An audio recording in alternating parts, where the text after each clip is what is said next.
Au nom du Père et du Fils et du Saint-Esprit. Amen. Une grande joie de pouvoir vivre avec vous ce temps de lecture divine. Les lectures, prions la parole de Dieu et soient les bienvenus pour ce temps de grâce. Et aujourd'hui, le 8 décembre, nous célébrons la solennité de l'Immaculée Conception. Une grande fête pour toute l'Église où nous célébrons vraiment la Vierge Marie que Dieu a préparée, qu'a désiré, on peut dire, préparer et penser à elle pour que les saluts puissent venir jusqu'à nous. Marie, vraiment, est la porte du ciel. Non pas par nous allons au ciel, mais par où le ciel descend aussi jusqu'à nous. Et aujourd'hui, moi que je suis portugais, nous célébrons la patronne principale de notre pays, le Portugal. C'est l'Immaculée Conception. Celle que le roi au XVIIe siècle a couronnée comme reine du Portugal et que désormais, aucun roi n'a pu porter la couronne. Et jusqu'à aujourd'hui, elle porte la couronne comme reine du Portugal. Et aussi la reine, on peut dire, de nous tous, de toute l'Église. Alors, pour cette grande fête, cette grande joie que nous célébrons aujourd'hui, Marie Immaculée, dans son Immaculée Conception, la première lecture, c'est Genèse, chapitre 3, Genèse 3, versets 9 à 15 et le verset 20. Le Seigneur Dieu appela l'homme. « Où es-tu » dit-il. « J'ai entendu ton pas dans les jardins, » répondit l'homme. « J'ai eu peur parce que je suis nu et je me suis caché. » Il reprit. « Et qui t'a appris que tu étais nu? Tu as donc mangé de l'arbre dont je t'avais défendu de manger ?» L'homme répondit. « C'est la femme que tu as mise auprès de moi qui m'a donné de l'arbre, et j'ai mangé. » Le Seigneur Dieu dit à la femme, « Qu'as-tu fait là ?» Et la femme répondit, « C'est le serpent qui m'a séduit, et j'ai mangé. » Alors le Seigneur Dieu dit au serpent, « Parce que tu as fait cela, maudit sois-tu entre tous les bestiaux et toutes les bêtes sauvages. Tu marcheras sur ton ventre, et tu mangeras de la terre tous les jours de ta vie. Je mettrai une hostilité entre toi et la femme, entre ton lignage et les siens. Il t'écrasera la tête et tu la tendras au talon. » L'homme appela sa femme Ève parce qu'elle fut la mère de tous les vivants. Ici, ce passage d'aujourd'hui nous parle du péché d'Adam et Ève. Ça veut dire que Dieu, il se promène à la fin de la journée dans le jardin du paradis et Dieu cherche l'homme. Dieu dit, « Où es-tu » La première chose, Dieu vient à notre rencontre sans cesse. « Où es-tu » Où es-tu? Dieu nous cherche. Et ici, à Adam, il va répondre, « J'ai entendu ton pas dans les jardins et j'ai eu peur parce que je suis nu et je me suis caché. » Regardez, c'est vrai, quand on perd la grâce, on devient nu. C'est quand on pêche. Quelqu'un qui a un cœur droit, il se sent nu. Parce que quelqu'un qui pêche, et pour lui, ça ne fait rien, il est tranquille, il avance.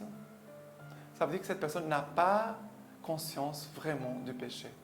Cette personne n'a pas conscience vraiment de l'amour de Dieu, du salut de Dieu. Parce que quand on pêche, et surtout et parfois on fait des péchés qui sont plus graves, on ne se sent pas bien. C'est vrai, on peut avoir la tentation comme Adam de se cacher. Adam s'est caché parce qu'il avait peur de Dieu. Il a perdu la grâce. Il est nu. Mais c'est beau de voir que Dieu vient à notre rencontre, à moi, à la rencontre de toi et de moi. Et après, Dieu va dire, mais est-ce que tu as mangé de l'arbre que je t'avais défendu de manger? Et qu'est-ce que fait l'homme? L'homme va mettre la faute sur la femme. C'est la femme, ce n'est pas ma faute. C'est la faute d'Ève, c'est elle qui a mangé, après m'a donné à manger. Regardez, on perd la grâce par orgueil. Le péché d'Adam et d'Ève, c'est un péché d'orgueil, c'est un péché de méfiance de Dieu, parce que quand le serpent a dit, mais non, vous ne mourrez pas, vous serez comme des dieux.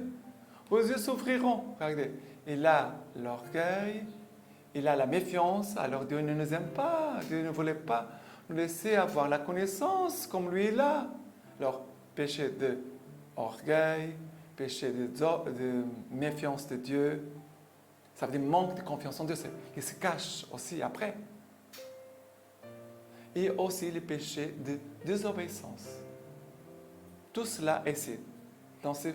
Dans le même péché, on trouve tout ça. Mais, qu'est-ce qui se passe? Après, la femme va répondre, ce n'est pas ma faute, c'est la faute du serpent.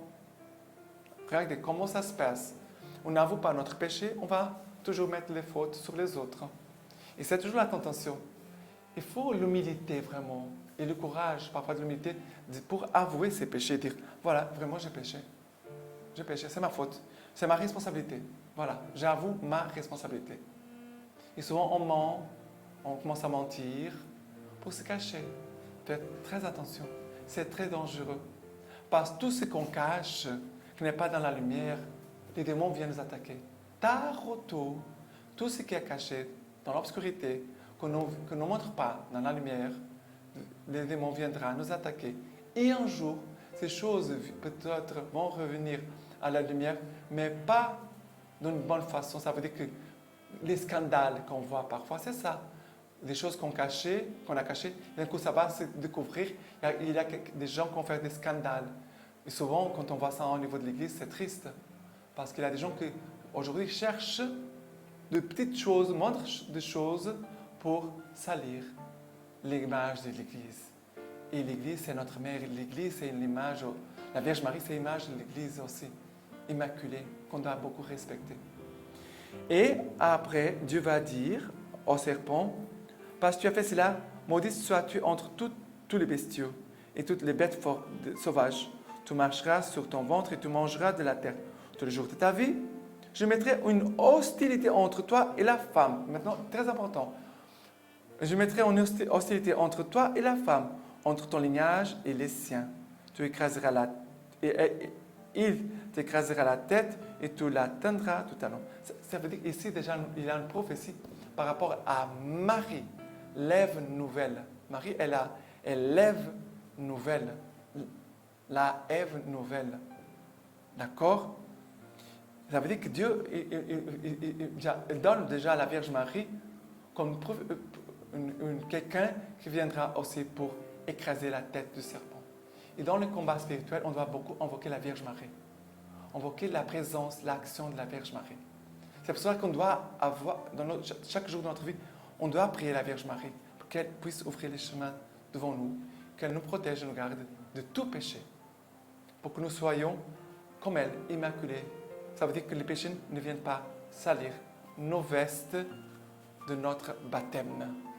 Marie, elle porte les vestes blanches, immaculées, comme nous avons eu un jour, au jour de notre baptême. La Mère Vierge Marie a gardé toujours ses vestes pures. Malheureusement, nous, on les salit. Par rapport au psaume d'aujourd'hui, le psaume, c'est le psaume 88-87, verset 1-4. Chantez au Seigneur un chant nouveau, car il a fait des merveilles. Le salut, lui, vient de sa droite, de son bras très saint. Le Seigneur a fait connaître sa victoire. Aux yeux des païens, révéler sa justice.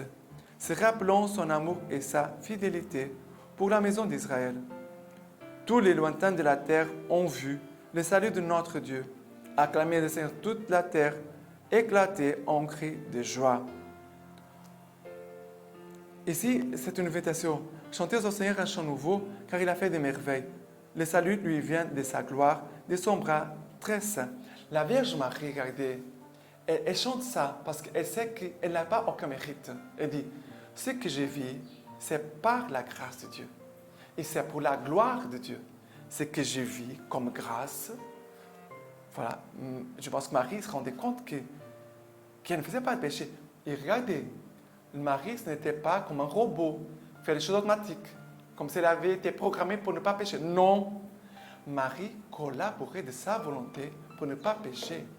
Ça veut dire qu'il avait la grâce qui lui a été donnée, et Marie, certainement, il voyait en elle la grâce de Dieu. Et dans le Magnificat, la Marie va chanter, le Tout-Puissant a fait pour moi des merveilles, son nom est saint. Mais Marie chante la gloire de Dieu, chante le salut de Dieu. Célébrer l'Immaculée Conception, c'est ça. Marie qui dit, mais le Seigneur m'a donné d'avance de goûter le salut. Marie Immaculée Conception, ça veut dire Marie qui a été conçue sans péché pour être une demeure digne de recevoir Jésus et d'enfanter Jésus, parce que Dieu saint ne pouvait pas naître d'un sein marqué par les péchés. Marie, elle a été préservée du péché depuis sa conception. Marie n'a pas en elle la tâche de péché. Mais Marie a collaboré toute sa vie avec la grâce de Dieu pour ne pas pécher. C'est très important de le dire. La deuxième lecture d'aujourd'hui, la deuxième lecture, c'est Éphésiens chapitre 1er, versets 3 à 6, 11 à 12. 3 à 6, 11 à 12. Béni soit le Dieu et le Père de notre Seigneur Jésus-Christ, qui nous a bénis par toutes sortes de bénédictions spirituelles aux cieux dans le Christ. C'est ainsi qu'il nous a élus en lui, dès avant la fondation du monde, pour être saints et immaculés en sa présence dans l'amour, déterminant d'avance pour que nous serions pour lui des fils adoptifs par Jésus-Christ. Tel fut le bon plaisir de sa volonté, à la louange des gloires de sa grâce, dont il nous a gratifiés dans les bien-aimés. C'est en lui encore que nous avons été mis à part, désignés d'avance, selon le plan préétabli de celui qui mène toutes choses au gré de sa volonté, pour être à la louange de sa gloire, ceux qui ont par avance espéré dans le Christ. Alors, ici, il dit, béni soit le Dieu, le Père de notre Seigneur Jésus-Christ, qui nous a bénis par toutes sortes de bénédictions spirituelles aux cieux dans le Christ. Saint Paul nous dit, Dieu le Père nous a bénis par toutes sortes de bénédictions spirituelles aux cieux dans le Christ. Marie, elle pourrait dire la même chose. Le Seigneur m'a béni de toutes sortes de bénédictions aux cieux dans le Christ.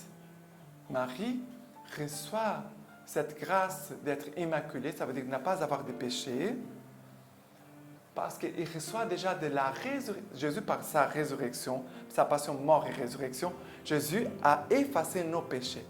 Jésus a payé le prix de nos péchés. Marie reçoit aussi d'avance le salut. Marie reçoit les prémices déjà du salut, même avant que Jésus soit engendré en elle. Et ici, Saint Paul dit ça, nous sommes comblés de toutes sortes de bénédictions. C'est ainsi qu'il nous a élus en lui dès avant la fondation du monde. Dieu nous a élus en nous, même avant la fondation du monde. C'est-à-dire, ça veut dire Dieu avait déjà pensé en nous avant la fondation du monde. Dieu nous a aimés même avant la fondation du monde. Et Dieu a ici, bien sûr, a aimé la Vierge Marie. Pourquoi ici? Regardez, très important. Pour être saints et immaculés en sa présence dans l'amour. Cette phrase ici, cet verset, très important, verset 4. Pour être saints et immaculés en sa présence dans l'amour.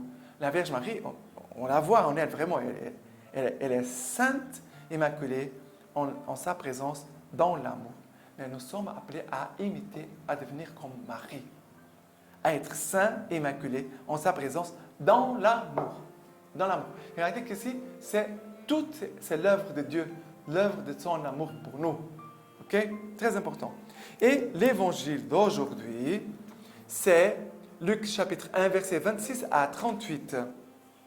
Le 6e mois, l'ange Gabriel fut envoyé par Dieu dans une ville de Galilée du nom de Nazareth à une vierge fiancée à un homme du nom de Joseph, de la maison de David. Et le nom de la vierge était Marie. Il entra et lui dit, « Réjouis-toi, comblée de grâce, le Seigneur est avec toi. » À cette parole, elle fut toute troublée et elle se demandait ce que signifiait cette salutation. Et l'ange lui dit, « Sois sans crainte, Marie, car tu as trouvé grâce auprès de Dieu. voici que tu concevras dans ton sein et tu enfanteras un fils et tu l'appelleras du nom de Jésus. Il sera grand et sera appelé fils du Très-Haut. Le Seigneur Dieu lui donnera le trône de David son père. Il régnera sur la maison de Jacob pour les siècles et son règne n'aura pas de fin. Mais Marie dit à l'ange, comment cela sera-t-il puisque je ne connais pas d'homme?